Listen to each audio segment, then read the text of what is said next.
this is where we introduce our new universal backplate.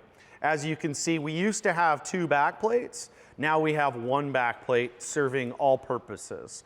Okay, so these have been cut to 3.25 inches. We've pre-drilled all the holes, so it's nice and easy. I always recommend doing that. That way you're not fumbling around trying to get a screw through the metal.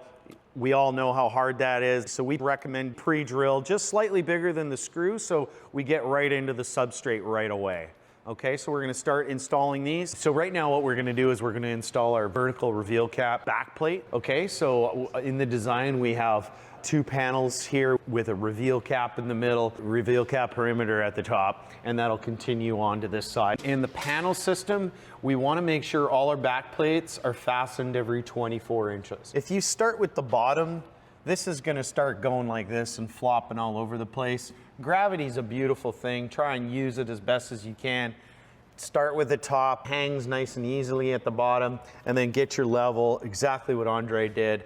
Nice and easy, makes life a lot easier. Okay. 4 hands are always better than 2. If you got a helper, it's always nice to have. Right, Andre? Yep.